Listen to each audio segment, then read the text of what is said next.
Hi students, welcome to PhD Jobs and Admission. This is Gauri. So in today's session मैं आप सभी के साथ Punjab university PhD entrance test 2023 session के लिए जो होने वाली है उसमें जो रिसर्च मेथोडोलॉजी का सब्जेक्ट है उसके लिए प्रिपरेशंस करवा रही हूँ. Okay, so students in today's session हम रिसर्च मेथोडोलॉजी के PYQs देखेंगे of the year 2022 of PhD entrance test at Punjab university. That's why students, इस सेशन को देखने के बाद आपके जो डाउट्स है रिलेवेंट टू रिसर्च मेथोडोलॉजी वो तो क्लियर हो ही जाएंगे. सो मैं आपके काफ़ी सारे जो कॉन्सेप्ट्स है वो क्लियर करवाऊंगी. एज वेल आपको क्लैरिटी मिल जाएगी कि एग्जैक्टली किस प्रकार के MCQs आपको रिसर्च मेथोडोलॉजी सब्जेक्ट के अंदर PhD एंट्रेंस टेस्ट में पूछे जाते हैं. एंड काफ़ी सारे PYQs देखो रिपीटेटिवली ईच ईयर पूछे भी जाते हैं. सो आपकी उसकी भी प्रैक्टिस हो जाएगी. सो ये सेशन आप सभी के लिए बहुत इंपॉर्टेंट है. सो स्टूडेंट्स आपको ये सेशन एंड तक देखना है ताकि आपके डाउट्स क्लियर हो जाए. Okay, so let us begin. So students, जैसे आप सभी को पता है पंजाब यूनिवर्सिटी की PhD एंट्रेंस टेस्ट 28 अगस्त को है. दैट्स वाई आप सभी के पास अब बहुत कम टाइम है and in this minimum amount of time आप सभी स्टूडेंट्स को ऐसी प्रिपरेशन करनी है जिससे आप PhD एंट्रेंस टेस्ट को अच्छे मार्क्स से क्वालिफाई कर पाओगे. सो इस PhD एंट्रेंस टेस्ट में आप सभी को रिसर्च मेथोडोलॉजी के ऊपर 50% क्वेश्चंस पूछे जाते हैं एंड आपको कंसर्न सब्जेक्ट के लिए 50% क्वेश्चंस पूछे जाते हैं. ओके, सो आप सभी स्टूडेंट्स को अगर PhD एंट्रेंस टेस्ट को क्वालिफाई करना है देन आप सभी स्टूडेंट्स को 50% मार्क्स स्कोर करने हैं, राइट. एंड दैट्स वाई आप सभी को रिसर्च मेथोडोलॉजी के ऊपर कंप्लीट कोर्स हम प्रोवाइड करते हैं जिसकी मदद से आप सभी स्टूडेंट्स गारंटीड 50% मार्क्स स्कोर करके PhD एंट्रेंस टेस्ट को क्वालिफाई कर पाओगे. ओके, सो इस कोर्स में आप सभी स्टूडेंट्स को full syllabus video lectures provide किए जाते हैं जिसमें थियरीज एंड MCQs दोनों के ऊपर भी वीडियो लेक्चर सीरीज अवेलेबल है. आप सभी को full syllabus notes and mock test provide किए जाते हैं. सो बेसिकली हमारे पास ऐसे 10 मॉक टेस्ट अवेलेबल है. Each mock test contains 40 MCQs. That's why overall आपके इसमें 400 MCQs कवर हो जाते हैं. मॉक टेस्ट को सॉल्व करने के बाद स्टूडेंट्स जान सकते हैं कि उनका प्रिपरेशन कहाँ तक हुआ है, अभी उनको कितने सारे प्रिपरेशंस की ज़रूरत है. आपको इसमें 1500 से भी ज़्यादा MCQs का रिवीजन PDF भी प्रोवाइड किया जाता है जिस PDF की मदद से आप सारे टॉपिक्स को एक ही PDF में रिवाइज कर सकते हैं एंड उसी में से आपको 80% MCQs मिलते हैं out of 100% MCQs in the research methodology section of the PhD entrance test. और ये जो सारा स्टडी मटेरियल है ये भी आपको हिंदी एंड इंग्लिश इन दोनों ही लैंग्वेजेस में प्रोवाइड किया जाता है. ओके, सो स्टूडेंट्स, अगर आपको कंप्लीट कोर्स को परचेस करना है देन इधर आप ग्लोबल ऑनलाइन ऐप डाउनलोड कीजिए फ्रॉम द प्ले स्टोर, जिसके लिए मैंने लिंक इस वीडियो के डिस्क्रिप्शन बॉक्स में आप सभी के साथ शेयर की है, या फिर आप इनमें से किसी भी नंबर्स पर जाकर व्हाट्सएप थ्रू ओनली मुझे कॉन्टैक्ट करके इंक्वायरी कर सकते हैं. देखो, कोर्स की फीस भी बहुत कम है which is only 699 and income fees में मैं सारे स्टूडेंट्स की गारंटीड सिलेक्शन करवा देती हूँ.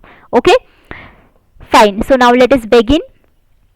In doing action research, what is the usual sequence of steps? So जब भी हम action research करते हैं then उसमें usually sequence of steps कौन से हम करते हैं? Whether it is reflect, observe, plan, act, observe, reflect, plan, reflect, observe, act, observe, plan, reflect. So students, action research is nothing but a research जिसमें basically हम immediate problem को solve करते हैं, जिसमें हमें इमीडिएट प्रॉब्लम का solution immediately चाहिए होता है. सो जब भी हम एक्शन रिसर्च करते हैं देन उसमें सबसे पहले हमें प्लानिंग करनी पड़ती है. प्लानिंग में बेसिकली हम रिसर्च प्रॉब्लम को आइडेंटिफाई करते हैं एंड उस रिसर्च प्रॉब्लम को हम फॉर्मुलेट करते हैं. प्लानिंग करने के बाद हमें एक्ट करना पड़ता है जिसमें हम बेसिकली जिस प्लानिंग को हमने किया है उस प्लानिंग को हम एक्शन में ट्रांसफ़र करते हैं. After that we do the observation. Observation में बेसिकली हमें ऑब्जर्व करना पड़ता है इंडिविजुअल्स को या फिर वेरिएबल्स को. And the last one is reflect. Reflect यानी कि ऑब्जर्वेशन से जो डेटा आपको मिलता है उस डेटा को आप क्या करते हो, एनालाइज करते हो. Okay, so this is called as what, reflect.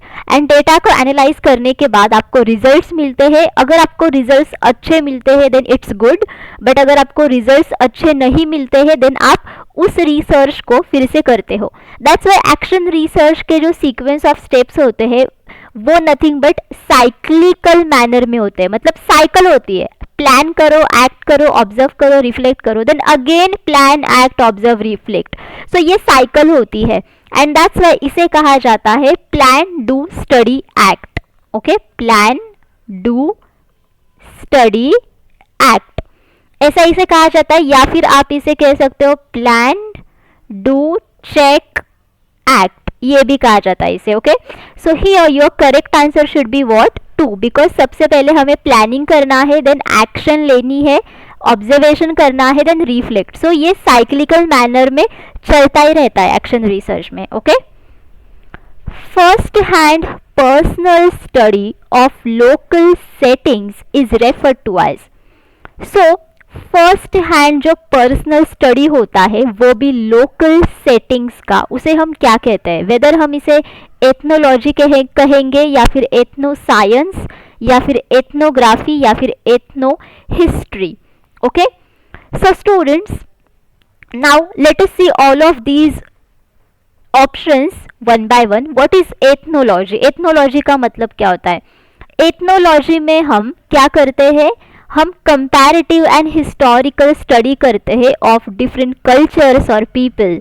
So ethnology ये एक एंथ्रोपोलॉजी की ब्रांच है जिसमें हम कल्चर और पीपल के बारे में स्टडी करते हैं, वो भी कंपैरेटिव स्टडी करते हैं एज वेल हिस्टोरिकल स्टडी भी करते हैं।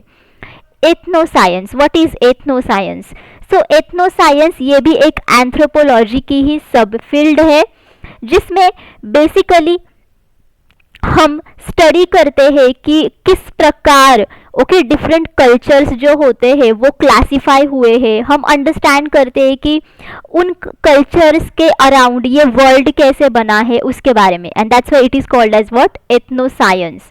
Ethnography is the research method जिसमें बेसिकली डिफरेंट कल्चर्स के बारे में और सोसाइटीज़ के बारे में स्टडी किया जाता है, जिसमें हम पार्टिसिपेंट ऑब्जर्वेशन का इस्तेमाल करते हैं। इसमें रिसर्चर खुद उस कल्चर में जाके रहता है, वहाँ के जितने भी सारे लोग होते हैं उनके एक्टिविटीज़ के साथ शामिल होता है एंड अपार्ट फ्रॉम दैट वो उनके एक्टिविटीज़ को ऑब्जर्व भी करता है, मतलब उसे स्टडी भी करता है। Okay, ethno history.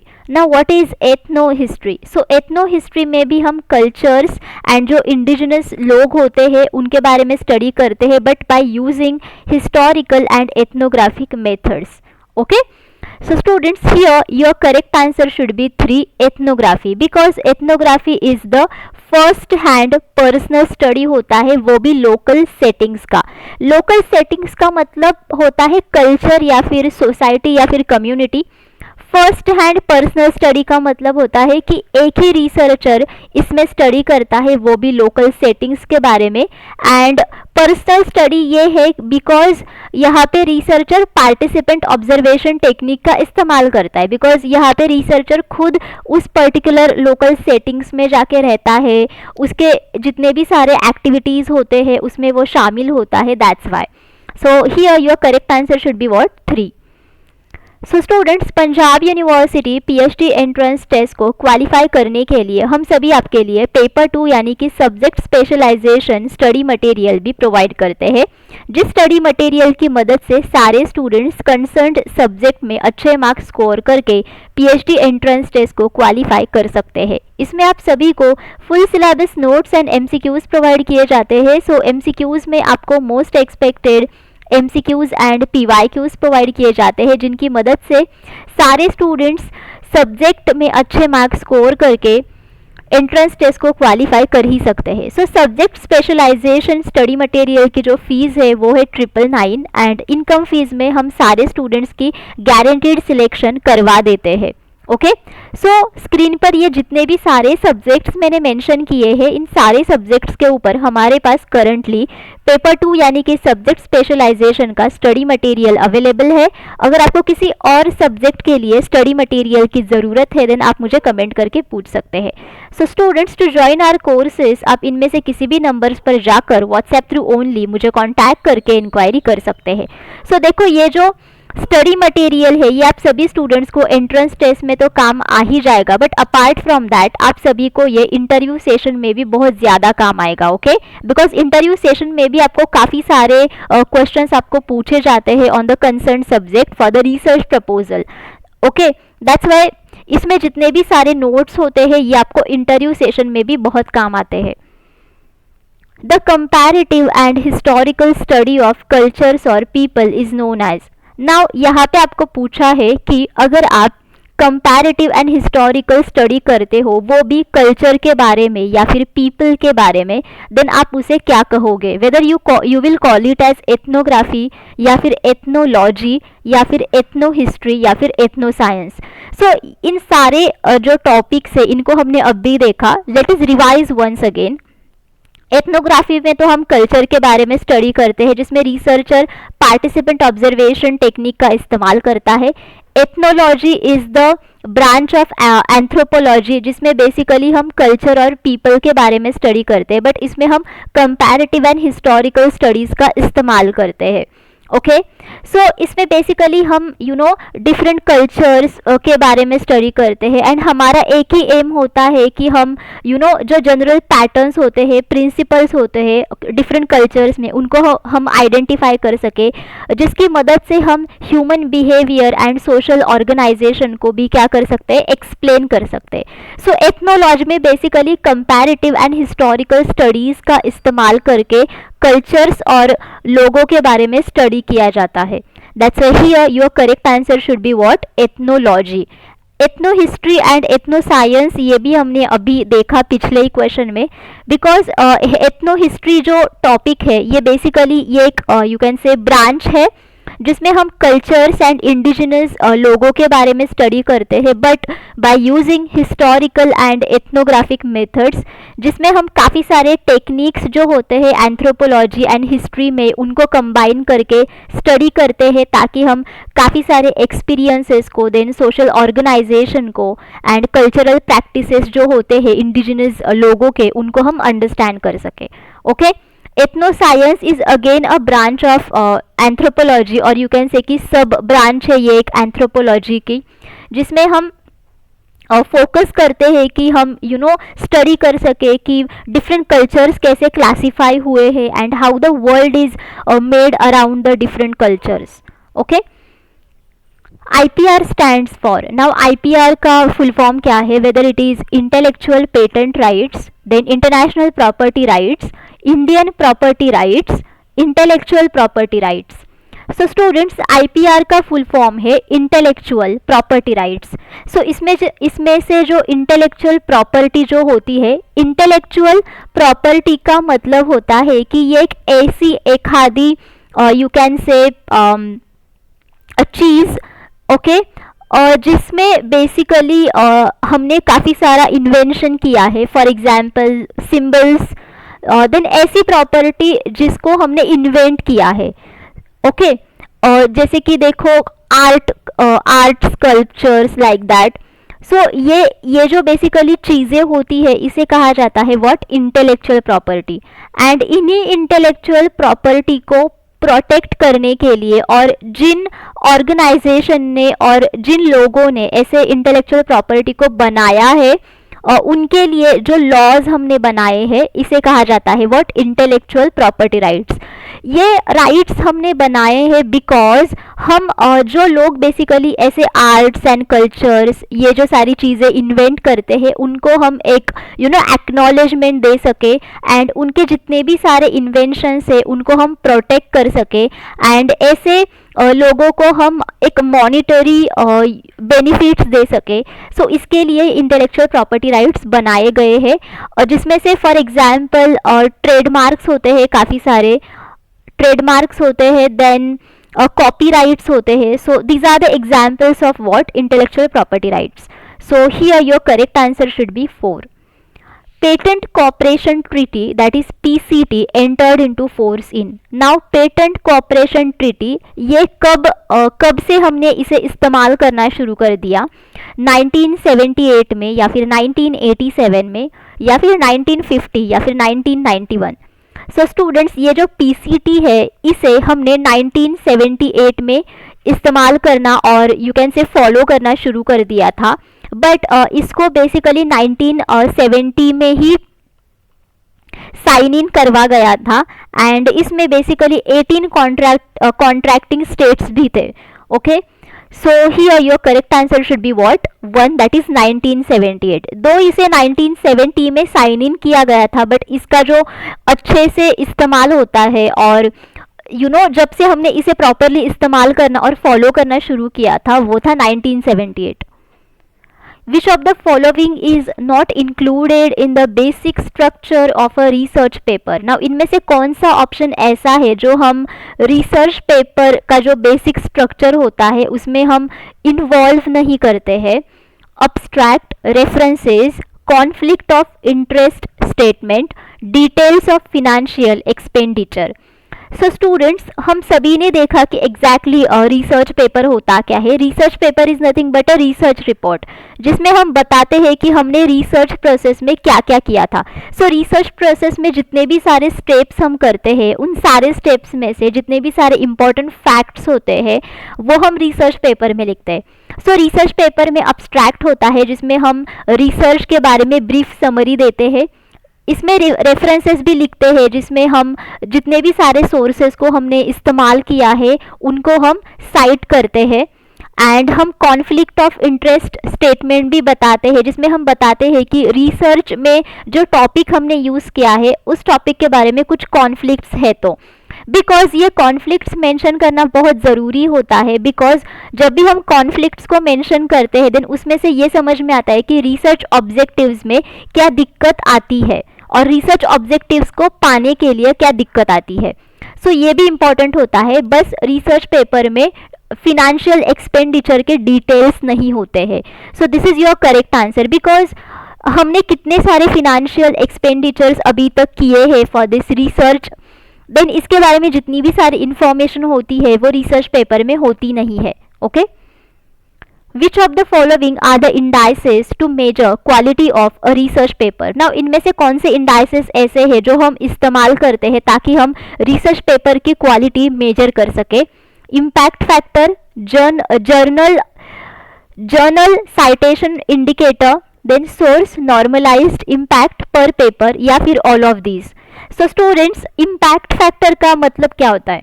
Impact factor ये एक ऐसा मेजरमेंट है जिससे हम बता सकते हैं कि आर्टिकल्स जो होते हैं उस आर्टिकल्स में एवरेजली कितने नंबर ऑफ साइटेशंस है. ओके, एंड ये आर्टिकल हमने कौन से जर्नल में पब्लिश किया है. So for example there is a journal and इस जर्नल में हमने काफ़ी सारे आर्टिकल्स को पब्लिश किया है. सो इस आर्टिकल्स में कितने एवरेज नंबर ऑफ साइटेशंस होते हैं, सो उसका जो मेजरमेंट होता है this is nothing but what? Impact factor. And impact factor की मदद से हम जर्नल्स को वेटेज दे सकते हैं. सो जर्नल्स को वेटेज देने की वजह से उसमें जितने भी सारे रिसर्च पेपर्स होते हैं उनका भी जो वेटेज है वो बढ़ जाता है, बेसिकली उनकी क्वालिटी बढ़ जाती है. And that's why impact factor is the measurement of quality of a research paper. Okay, now what is journal citation indicator? What is this? So ये एक फील्ड नॉर्मलाइज्ड मेट्रिक है जिसकी मदद से हम साइटेशन इम्पैक्ट जो होता है जर्नल का उसे हम मेजर कर सकते हैं. So this is actually nothing but similar to impact factor. ये इम्पैक्ट फैक्टर के जैसा ही होता है. इसमें भी हम जर्नल का जो इम्पैक्ट होता है बेसिकली साइटेशन इम्पैक्ट उसे हम इसमें इसकी मदद से मेजर कर सकते हैं. Now what is source normalised impact per paper? So इसका फुल फॉर्म है source normalised impact per paper and इसका जो शॉर्ट फॉर्म है वो है स्निप. ओके, स्निप ये इसका शॉर्ट फॉर्म है. एंड इसमें भी हम जर्नल का जो साइटेशन इम्पैक्ट है उससे हम मेजर कर सकते हैं, but it is normalised for difference in citation practices between different fields. So different fields में जितने भी साइटेशन प्रैक्टिसेस होती है, देखो उसमें भी काफ़ी सारे डिफरेंसेस होते। सो उस डिफरेंसेस को भी नॉर्मलाइज करने के बाद जो जर्नल का साइटेशन इम्पैक्ट होता है उसे हम इसकी मदद से मेजर कर सकते। So if you see all of these options, then इन सभी के थ्रू हम जर्नल का जो इम्पैक्ट होता है वो बेसिकली क्या कर सकते हैं, मेजर कर सकते हैं। सो अगर आप जर्नल का इम्पैक्ट मेजर कर रहे हो यानी कि आप रिसर्च पेपर की क्वालिटी भी मेजर कर रहे हो। That's why here your correct answer is what, all of these. So इन सारे ऑप्शंस के थ्रू आप रिसर्च पेपर की क्वालिटी मेजर कर सकते हो एंड इन सभी को बेसिकली इंडाइसेस कहा जाता है बिकॉज ये जर्नल के इम्पैक्ट फैक्टर्स को मेजर करते हैं। Okay, ICMJE stands for, now ICMJE का फुल फॉर्म क्या है? Institutional committee of medical journal editors, Indian committee of medical journal editors, international committee of medical journal editors, international collaborations of medical journal editors. Okay, so students हमेशा याद रखना जब भी कुछ ऐसे फुल फॉर्म्स आपको पूछे जाते हैं तो उनका जो आई होता है, so this I meant for international. Okay, international, कुछ एक्सेप्शंस ही इसमें होते हैं बट बेसिकली इसका जो अगर आप फुल फॉर्म निकालोगे देन वो इंटरनेशनल ही निकलेगा। ओके, सो यहाँ पे इंटरनेशनल से दो शब्द शुरू होते हैं, एक तो दिस होता है third one and the last one fourth. So international committee of medical journal editors, ये ICMJE का फुल फॉर्म है। ओके, सो बेसिकली इसकी मदद से हम क्या कर सकते हैं, हम ऐसे रिकमेंडेशंस दे सकते हैं कि हम कैसे स्कॉलरली वर्क जो होता है मेडिकल फील्ड में उसे हम पब्लिश कर सकते हैं। ओके, सो फॉर एग्जांपल अगर हमें किसी भी स्कॉलरली वर्क को मेडिकल जर्नल्स में पब्लिश करना है, सो उसके लिए जो रिपोर्टिंग होता है, एडिटिंग होता है, पब्लिकेशन होता है, कंडक्ट होता है, उसके बारे में जितने भी सारे रिकमेंडेशंस होते हैं वो हम ICMJE के थ्रू करवा सकते हैं। Okay, so it is called as what, international committee of medical journal editor. So ये कमिटी है यानी कि इसमें काफ़ी सारे ग्रुप्स आते हैं एंड ये ग्रुप्स एक दूसरे के साथ कोलैबोरेट करके काम करते हैं ताकि वो हमें रिकमेंड कर सके काफ़ी सारे गुड जर्नल्स को जिनको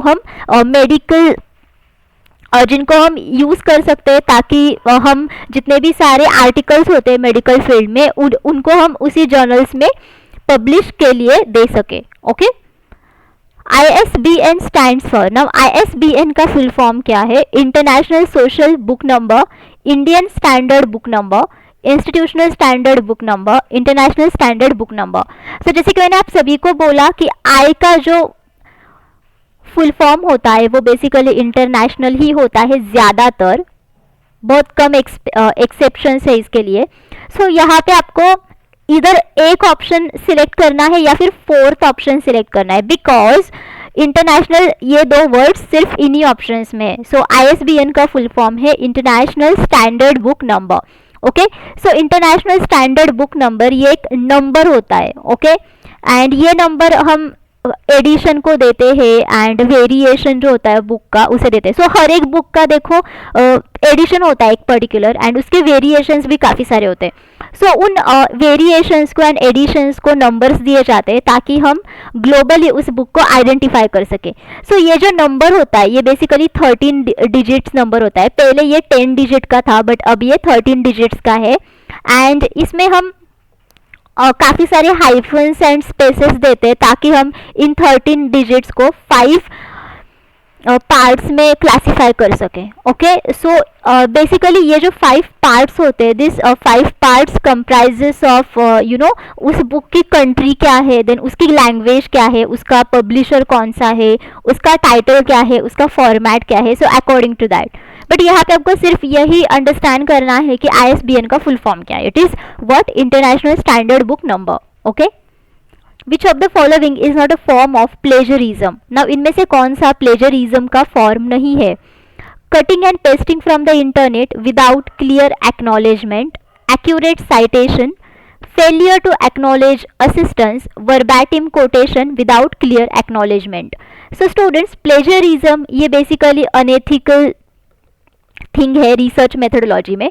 प्लेजरिज्म का मतलब होता है कि अगर हम किसी भी सोर्स को इस्तेमाल करते हैं हमारे रिसर्च के वक्त, एंड उस सोर्स को इस्तेमाल करने के बाद हम बोलते हैं कि this is my own work, okay, and उसके लिए हम एक्नॉलेज तक प्रोवाइड नहीं करते हैं। So this is called as what, plagiarism. So plagiarism का मतलब होता है कि किसी और दूसरे ऑथर का या फिर रिसर्चर का वर्क कॉपी करना हमारे रिसर्च में एंड उसे एक्नॉलेजमेंट तक नहीं देना। Okay, that's why if you see all of these options, then you will understand that cutting and pasting from the internet without clear acknowledgement ये एक plagiarism है। Then failure to acknowledge assistance ये भी plagiarism है। So अगर आपको research करने के लिए किसी भी पर्सन का असिस्टेंस मिल रहा है एंड असिस्टेंस करने के बाद भी अगर आप रिसर्च रिपोर्ट में उसका नाम नहीं लिखते हो, उसे आप एक्नॉलेजमेंट नहीं देते हो, then this is again what, plagiarism. So this is plagiarism. Verbatim quotation है एंड उसके लिए भी अगर आप क्लियर एक्नॉलेजमेंट नहीं देते हो, then this is again what, plagiarism. So यहाँ पे सिर्फ एक ही ऑप्शन ऐसा है which is not a form of plagiarism, वो ये है एक्यूरेट साइटेशन। अगर आप सोर्सेस के लिए एक्यूरेट साइटेशंस प्रोवाइड कर रहे हो, then this is not a plagiarism. Okay, that's why here your correct answer should be what, 2। So students, thank you for watching this session. I hope all of you understood जितना भी मैंने इस session में आप सभी के साथ discuss किया है। बट स्टिल अगर आपको कोई डाउट है आप मुझे कमेंट करके पूछ सकते हैं। ओके